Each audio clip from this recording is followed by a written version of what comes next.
ขัดขันได้ตลีกิกันโหนยาเละกายกิบักกันทบอยากกิขัดอาร์ตลีกิกันโหนหากกระดานกิเชนรังบัดหิ้วตลีกิกันโหนหากกระดานกิกันไทยกินไซยคุณหากลิมปงบาสเกตบอลทัวร์นาเมนต์กับบัสันนาดูกับอาร์ตพเวตริกฮัดดูกับอาร์ตพญิวตริกอุริสาวฮัสคูลเซนต์แอนโทนีส์ไฮเออร์สแคนดรีสคูล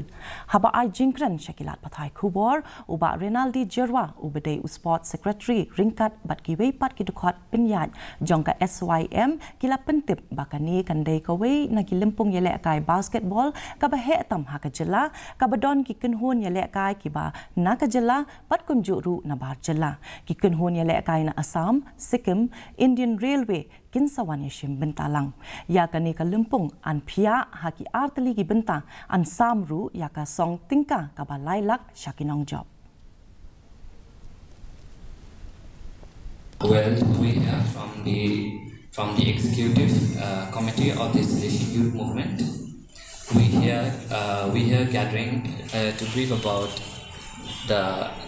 tournament they'll be hosting, which is the 5th edition of the Salesian youth movement. Will be played from the 21st till 27th of this month, and the total number of participating teams are 12 men's and 17 women's. And there are many players coming from all across India. Big names are coming to play